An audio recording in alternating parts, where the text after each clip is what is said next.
నమస్తే. భగవద్గీత గురించి కొత్తగా ఎవరికీ పరిచయం చేయాల్సిన అవసరం లేదు. భారతీయులకు పరిచయం చేయాల్సిన అవసరం లేదు. ప్రపంచంలో ఎవరికీ పరిచయం చేయక్కర్లేదు.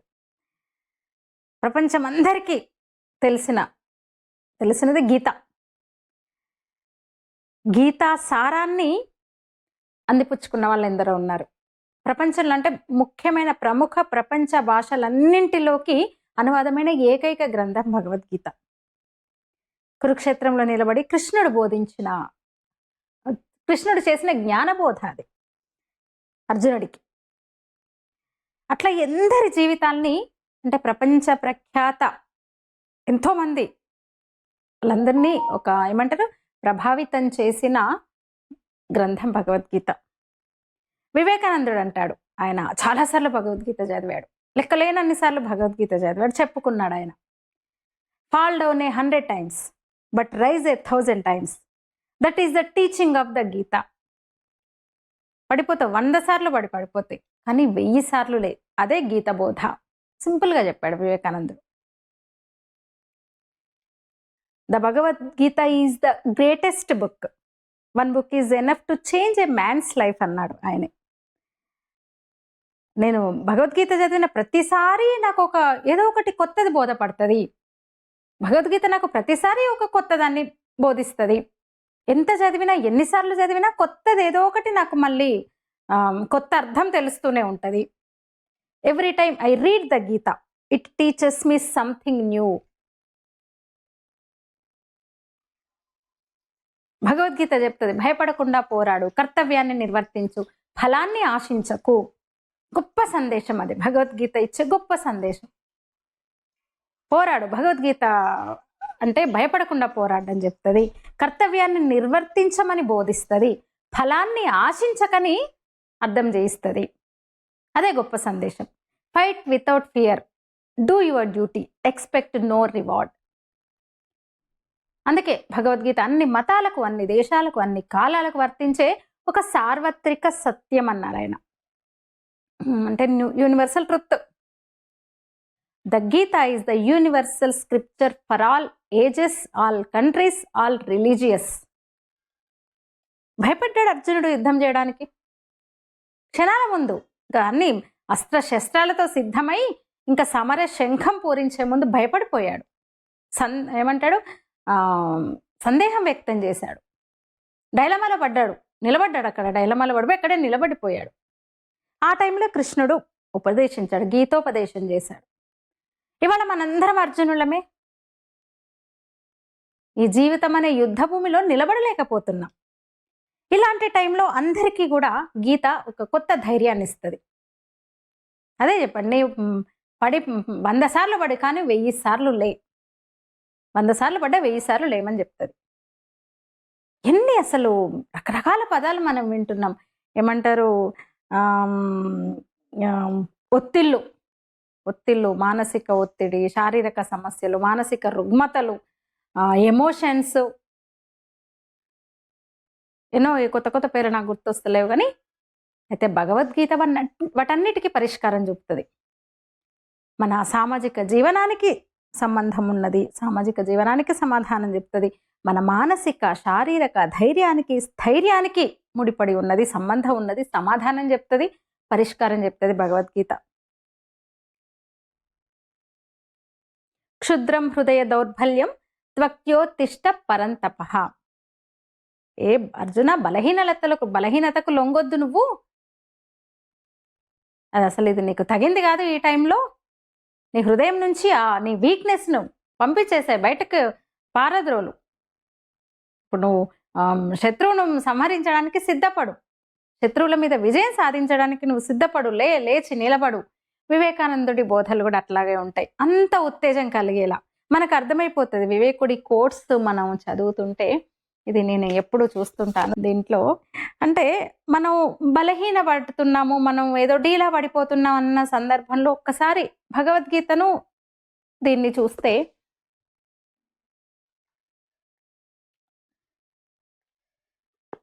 భగవద్గీతలో ఏం చెప్పాడు, గీతాసారం ఒక్కసారి మనం మతికి తెచ్చుకుంటే, వివేకానందుడు ఏం చెప్పాడు, ఏం సందేశం ఇచ్చాడు, ఒక్కసారి మనం గుర్తు తెచ్చుకుంటే నిజంగా కూడా మనలో ఒక కొత్త ఉత్సాహం వస్తుంది, స్వీయ అనుభవం. అయితే వివేకానందుని మీద భగవద్గీత ప్రభావం ఎంత ఉందో చదివితే తెలుస్తుంది. అలాంటి ఏమంటారు, ఆయన అదే అంటాడు, లేచి నిలబడు నువ్వు, బలహీనుడివి కాదు, సమస్త శక్తి నీలోనే ఉంది. ఏదో సాధించడానికే భగవంతుడు నిన్ను ఈ భూమి మీద పుట్టించాడు, సృష్టించాడు నిన్ను. మరి ఆ లక్ష్య సాధనలో నువ్వు ముందుకు సాగు. ఎట్లయితే శ్రీకృష్ణుడు అర్జునుడికి అట్లా బోధ చేశాడో యువతకు, ఈ ప్రపంచ యూత్కి ఆయన వివేకానందుడు అట్లా మెసేజ్ ఇచ్చాడు. అంటే హృదయ దౌర్బల్యం నిజంగానే ఈ మన దేశాన్ని పట్టి పీడించింది. ఎట్లా పట్టి పీడిస్తుందో మనం చూస్తున్నాం. అంటే ఒక చెంప మీద కొడితే ఇంకో చెంప చూపించాలని, అంటే ఎదుటివాడిని కనీసం ఎదుర్కోలేక ఇంకో చెంపను చూపిస్తున్న పరిస్థితి. అసలు అవతలుడు మనల్ని కొట్టాడంటే 4 బీకాలి, కానీ ఇంకో చెంపను చూపిస్తున్నామంటే మనం వాడికి సరెండర్ అయిపోయినట్టు. మనం బలం చూపే సందర్భాన్ని మనం నిర్వీర్యం చేస్తున్నట్టు, మనం బలహీనం అయిపోతున్నట్టు, మన వీక్నెస్ ని మనం చూపించుకుంటున్నట్టు. It shows your weakness. అంటే అట్లా ఈ జాతిని నిర్వీర్యం చేస్తూ వచ్చారు. అంటారు మందుడు మృత్పిండము వల్లే ఒక పద్యం, సారీ నాకు పూర్తిగా గుర్తు రావట్లేదు. మందబుద్ధి గలవాడు మట్టి ముద్ద వల్లే అట్లా గోడకు కొడితే అట్లాగే పడుంటాడు. కానీ బంతిలా రివర్స్ వచ్చేవాడు తెలివైన వాడు. ఇట్లా బంతిలా ఇలా గోడకు కొడితే అంతే ఫోర్స్తో, అంతకన్నా ఎక్కువ ఫోర్స్తో తిరిగి లేవగలగాలి, రాగలగాలి వెనక్కి. అది జరగాలంటే భగవద్గీత చదవాల్సిందే. ఒక బానిస భావజాలంలోకి కావాలని ఒక కుట్ర ప్రకారం నెట్టారు.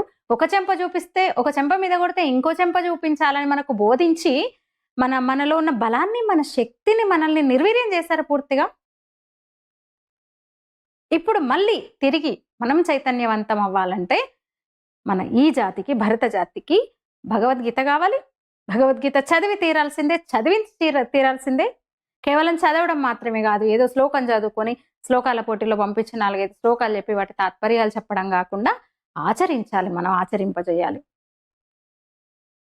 ఎన్ని సందర్భాల్లో వాడాడు వివేకానందుడు భగవద్గీత గురించి. జాతిలో జవసత్వాలు రావాలంటే భగవద్గీత చదవాలి. నిలబడ్డాడు అర్జునుడు పోయి.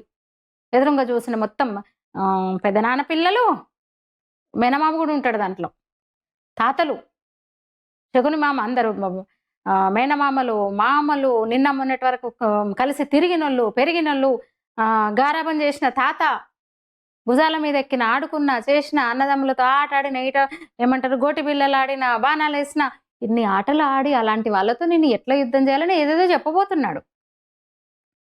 ఎట్లా నేను వాళ్ళతో యుద్ధం చేయాలి, నా వల్ల కావట్లేదు, కథలు చెప్పబోయాడు. ఏం మాట్లాడుతున్నావు, ఏం చేస్తున్నావు, ఎక్కడున్నావు నువ్వు, ఎక్కడికి వెళ్ళి ఏం మాట్లాడుతున్నావు, అలాంటి వాడు ఇంత దూరం ఎందుకు వచ్చినావు నువ్వు అన్నాడు కృష్ణుడు. ఏమంటారు, సమర స్థలానికి వచ్చి యుద్ధస్థలికి వచ్చిన తర్వాత ఈ మాట అన్నాడు. ఇంకా కొద్ది క్షణాల్లో యుద్ధం జరుగుతుందనగా అసలు నువ్వు ఏడున్నావు, ఏడ నిలబడ్డావు, ఎందుకు వచ్చినావు, మరి అప్పుడే 5 ఇచ్చినా చాలన్నారు కదా, ఇంకా కొంచెం దిగజారిపోయి అదే అడవులు ఉంటే అయిపోయేది, అదే అరణ్యవాసంలో ఇట్లనే జీవితం గడిచేదే కదా, తిండి దొరకైతే పోదు కదా, బ్రతికీడ్చొచ్చు కదా, అట్లనే అంతే కదా. అంటే ఎగ్జాక్ట్ ఇవి అనలేదు కృష్ణుడు, నేను చెప్తున్నాను. అందులో ఇట్లా చెప్పే శ్లోకం లేదు. అంటే సందర్భం అదే కదా. మరి అంత ఫైట్ చేసి కృష్ణ రాయబారం అయిపోతుంది, అందరు రాయబారాలు చేస్తారు, అయినా 5 ఊళ్ళు కూడా ఇవ్వడానికి ఒప్పుకోడు, నీకు సూది మొన అంత నేల కూడా ఇవ్వనని కరాఖండిగా దుర్యోధనుడు చెప్పిన తర్వాత కదా ఇంత దూరం వచ్చింది. చివరగా ఇంకా శ్రీకృష్ణ రాయబారం కూడా అయిపోయిన తర్వాత కదా తాడో పేడో ఇంకా సై అంటే సై అని కదా దాయాదులు వచ్చింది. అనార్య దుష్టం అస్వర్గం అకీర్తికరం అర్జున అంటాడు. ఇక్కడ అనార్యం అంటే మళ్ళీ ఉత్తరాదుల ఆర్యులు, అనార్యులు అంటే ద్రవిడులను అన్నది కాదు. ఇక్కడ అనార్యుడు అంటే చదువు లేనోడని, నిరక్షరాసుడు, తెలివి లేనోడు, చదువు లేనోడు, అన్ఎడ్యుకేటెడ్ ఫెలో ఇంకా చెప్పాలంటే. అంతే తప్ప ఎక్కడి నుంచో వలస వచ్చినోడని కాదు. అంటే నీకు సంతోషము ఉండదు, నువ్వు అసలు ఇలా ప్రవర్తిస్తే ఒక అన్ఎడ్యుకేటెడ్ లెక్క, అన్ఎడ్యుకేటెడ్తో సమానం నువ్వు. అసలు ఇది దుష్ట పని, మంచి పని కాదు, ఇది నీకు సంతోషం కూడా ఇవ్వదు, ఇది అకీర్తికరం, నీ కీర్తికి కూడా నష్టం చేకూరేది, నీ కీర్తిని తక్కువ చేసేది, అది నీకు కీర్తిని కూడా ఇవ్వదు అని చెప్తూ భగవద్గీతను బోధించాడు శ్రీకృష్ణుడు. ఇప్పుడు ఏం జరుగుతుంది చూస్తున్నాం, మన నిత్య జీవితంలో చూస్తున్నాం. బతకడానికి ఒక మనది గాని సంస్కృతిని కౌగలించుకుంటూ, ఒక మనది గాని ఆచార వ్యవహారాల్ని మనం డంపు చేసుకుంటూ, ఆహారం మొదలు ఇంకా తెల్లారు లేసింది మొదలు ఇంకా పడుకునే వరకు కూడా వేషం, భాష, భూషం అన్ని కూడా ఒక వెస్ట్రన్ అంటూ వెంపర్లాడుతున్నాం మనం. ప్రతిది కూడా 2 BHK 1 BHK అంటాం. అంటే బెడ్రూమ్, హాల్, కిచెను, పూజా మందిరం లేదు దాంట్లో. మెడిటేషన్ లేని జీవితం, పూజా మందిరం లేని ఇల్లు. అంటే ఎటువైపు నెడుతుంది ఈ సంస్కృతి? వీటన్నిటికీ పరిష్కారం మనకు భగవద్గీతలో కనిపిస్తుంది.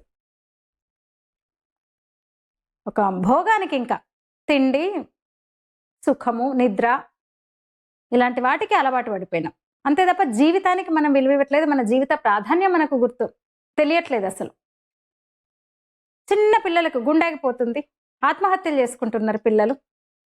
అంటే జీవితాన్ని జీవించడం తెలియట్లేదు మనకి. If you love the life, you live the life. Srikrishna Arjuna సంవాదంలో ఉన్నది అదే. భగవద్గీత యోగ శాస్త్రం అన్నారు ఆయన. యోగం ఉంది, గీతలో యోగం ఉంది. శక్తిమంతుడైన అర్జునుడు బలహీనుడైనప్పుడు కృష్ణుడు తట్టి లేపాడు అర్జునుడిని. అన్ని సమస్యలకి ఇట్లా మన జీవితంలోనే, మన జీవనంలోనే, మన ప్రతి చర్యలోనే భగవద్గీత ఉంది. ఏదో శ్లోకాలు కంటతా పట్టించడం కాకుండా ఏముంది అందులో, దాని సారం ఏంటి, సారాంశం ఏంటి, ఏం చెప్తోంది, దాంట్లో ఉన్న సందేశం ఏంటి, ఇవన్నీ కూడా మనం చెప్పగలగాలి, అర్థం చేయించగలగాలి. దాన్ని ఆదర్శంగా తీసుకుంటే బాగుంటుంది. జెన్జెడ్ ఎంత ఒత్తిడికి గురవుతుంది యువత. ఒంటరితనము, డిప్రెషన్, పర్పస్ లేకపోవడము, ప్రతి యోగంలో ఒక పరిష్కారం మనకు కనిపిస్తుంది. ఫలాన్ని ఆశించకుండా పనిచేయి. చిన్నది చేస్తూ దేనికో నువ్వు ఒత్తిడికి, ప్రెషర్కు గురవడం, డిప్రెషన్లోకి వెళ్ళిపోవడం, ఏంది అని ఫలితం కోసం ఇది చేయడం. ప్రతిఫలాన్ని ఆశించకు అని చెప్తాడు 2వ అధ్యాయంలో 47వ శ్లోకం. అందరికీ ఏమాత్రం కొంచెం భగవద్గీత టచ్ ఉన్న వాళ్ళు కూడా విన్న శ్లోకం. కర్మణ్యే వాధికారస్తే మా ఫలేషు కదాచన. అంటే రిజల్ట్ గురించి నువ్వు ఇప్పుడే టెన్షన్ పడకు, నీ పని నువ్వు చేసుకుంటావో. ఏ పనైనా, యాక్టర్ అయినా, డాక్టర్ అయినా, లాయర్ అయినా, జర్నలిస్ట్ అయినా, సోషల్ మీడియా ఇన్ఫ్లుయెన్సర్ అయినా, ఇన్స్టా అయినా, ఫేస్బుక్ అయినా, యూట్యూబ్ అయినా, ఏదైనా బయటకు వెళ్ళి పని చేసినా, రిక్షా దొక్కినా, నీ కర్మ నువ్వు చేయి, నీ పని నువ్వు చేయి, ఫలితం వస్తుంది. అదే ఫలితం గురించి ఆలోచించకు. యోగస్థ కురు కర్మాని సంగం త్యక్వా ధనుంజయ. ఆసక్తిని వదిలి యోగ స్థితిలో ఉంటూ కార్యసిద్ధి అయినా కాకపోయినా సమభావం కలిగి కర్తవ్య కర్మలను ఆచరించు. సమత్వాన్ని యోగం అంటారు అని చెప్పాడు గీతాచార్యుడు అర్జునుడికి. విజయం కలగగానే, కొంచెం ఆనందం కలగగానే, మంచి జరగగానే ఎగరడము, కొంచెం లాస్ అయిపోయి కొంచెం మళ్ళీ కాస్త ఒక అడుగు వెనక్కి వెళ్ళగానే మళ్ళీ అయ్యో అంటే కొంచెం చిన్న ఫెయిల్యూర్ ఎదురుగానే డిప్రెషన్లోకి వెళ్ళిపోవడం, అది కాదు. అంటే అన్ని సమయాల్లో, అన్ని సందర్భాల్లో ఒకే రకంగా ఉండాలి. 6వ అధ్యాయం 35వ శ్లోకం ఎంత అద్భుతమైన శ్లోకం అసలు. అంటే అర్జునుడు అంటాడు, నా మతి అంత చంచలంగా ఉంది కృష్ణ, ఏం చేయాలి నేను? ఆ చోట నిలబడి అందరు చుట్టపొల్లే, పక్కపొల్లే, పాలొల్లే, అన్నదమ్ములే, తాతలే, పెద్దనాయనలే, అందరు మేనమామలే, వీళ్ళని నేను చంపానా? వీళ్ళ మీద నేను నా యుద్ధం చేయాలా? నా మనసంతా అంత చంచలంగా ఉంది, నా మైండ్ అంతా. ఎట్లా అంటే చెప్తాడు, ఎట్లా మనసును కంట్రోల్లో పెట్టుకోవాలి, ఎట్లా ఫోకస్ చేయాలి దాని మీద అని. అర్జునుడి ప్రశ్నకి నేనేం చేయాలంటే చెప్తాడు కృష్ణుడు. అసంయతాత్మ నాయోగో దుష్ప్రాప ఇతి మేమతి పశ్యాత్మనాతు యతత శక్యో వ్యాప్తుముపాయత. సాధన చెయ్యి. నీ బాడీ అంటే నీ శరీరము, నీ దృష్టి, ఇవి అంటే నీ ఏకాగ్రత సరిగా ఉంటే, నీ లక్ష్యం ఒకటైతే నువ్వు దాన్ని కంట్రోల్ చేసుకోవచ్చు. బయటివేవి, బయటి శక్తులు కానీ సంబంధం లేనివేవి నీకు నీ ఆ జోన్లోకి చొరబడవు. ఎవరు ఏవి నిన్ను డిఫైన్ చేయవు. నీవే ఒక అశాశ్వతమైన ఆత్మవు నువ్వు. కంపారిజన్ వద్దు, జెలసీ వద్దు. ఒత్తిడి అసలే వద్దు. మాత్రా స్పర్శాహతు కౌంతేయ శీతోష్ణ సుఖ దుఃఖద ఆగమాపాయన అనిత్యాతాన్ తితిక్షస్వ భారత. సమస్య శీతోష్ణాలు ఉంటాయి, సుఖ దుఃఖాలు ఉంటాయి, సంయోగ వియోగాలు ఉంటాయి. అవన్నీ కూడా అనిత్యమైనవి. వాటన్నింటికి అతీతంగా వాటిని జయిస్తూ ధీరుడవై ముందుకు సాగాలి అని చెప్తాడని. ఇవాళ బాధ ఉంటుంది, రేపు సంతోషం ఉంటుంది. ఇవాళ సుఖం ఉంటుంది, రేపు దుఃఖం ఉంటుంది. ఏది శాశ్వతం కాదు. జీవితంలో పర్పస్ లేకపోతే, మనకు లక్ష్యం లేకపోతే ఇక అంతే. అహం త్వా సర్వ పాపేభ్యో మోక్షయిష్యామి మా శుచః. అన్ని పాపముల నుంచి నేను విముక్తి చేస్తాను చింతించగాని నువ్వు చేయదలుచుకున్నది చెయ్యి. సర్వధర్మాన్ పరిత్యజ్య, అన్ని రకాల కర్మలను వదిలిపెట్టేసి మామేకం శరణం వ్రజః అంటే నన్నొక్కనే శరణు పొందు. నేనున్నా నీకు. మామేకం శరణం వ్రజః, నన్ను శరణు పొందు. అహం త్వా సర్వ పాపేభ్యో మోక్షయిష్యామి, నేనున్నా నిన్ను సర్వ పాపాల నుంచి, సమస్త పాపాల నుంచి నేను బయటపడేస్తే నేనున్నా, నువ్వు చింతించకు, భయపడను, నేనున్నా, నీ వెంట నువ్వు ముందుకే వెళ్ళు. అంటే ఇంత గొప్ప సందేశం, ఇంత ఒక అదే ఇక అన్నిటికీ ఇంకా సకల సమస్యలకు పరిష్కారం భగవద్గీత చూపుతుంది. అందుకే ఎంతో మందిని, నేను ముందే చెప్పిన, ఎంతో మందిని ప్రభావితం చేసింది వివేకానందుడు. ముఖ్యంగా ఆయన బోధల్లో కూడా, ఆయన సందేశంలో కూడా, ఆయన ఇచ్చే మెసేజ్లో భగవద్గీత ప్రభావం కనిపిస్తుంది మనకి. ఆయన కూడా అంతే ఉత్సాహంతో, యువత లే నడువు, పరిగెత్తు, అనుకున్నది సాధించు, నువ్వు బలహీనడివి కాదు, ప్రపంచంలో అత్యంత బలవంతుడివి నువ్వే, బలసంపన్నుడివి నువ్వే. అట్లా ప్రపంచంలో దాదాపు అన్ని భాషల్లోకి అనువాదమైన ఏకైక గ్రంథం భగవద్గీత. ఎన్ని విధాలుగా చెప్తారు గీత గురించి. అసలు ఒకరోజు సరిపోదు మనం చెప్పుకుంటే, మాట్లాడుకుంటే. గీతా జయంతి కనుక మనం కూడా కొంచెం మాట్లాడుకుందామని, స్మరించుకుందాం అనిపించి ఈ వీడియో అనమాట. మీ అభిప్రాయాలు తెలియజేయండి. ధన్యవాదాలు.